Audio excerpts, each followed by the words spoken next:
How to clean Siemens washing machine filter.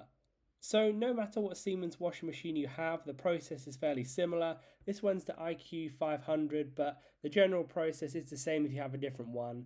You're going to see at the bottom of the washing machine here a little flap where you can go ahead and push it down. Then you can kind of put the little circular thing here down right here. You can take this off. It's okay. Don't worry. You've not broken it if you take this off. But you can put that down there. That's going to kind of collect the water. There'll be different versions of this.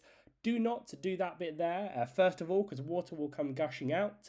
What you want to do is pull this little paddle here off, like so, and then you want to take off the little thing right here, the little white thing. You want to take that off, and then what you're going to do is put the cup or bowl or whatever you have underneath it, because you're going to be getting the water coming out of this. It's better to do that rather than the bottom circular bit. That's how you kind of flood your whole floor. Don't do that. I've done that in the past. What you want to do is get the water coming out of this little pipe right here. You want to take that off like so.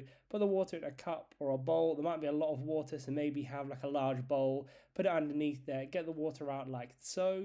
And then once it's done, you can take the little cup off right here. Then I recommend, secondly, you want to take this part off here to kind of unscrew it.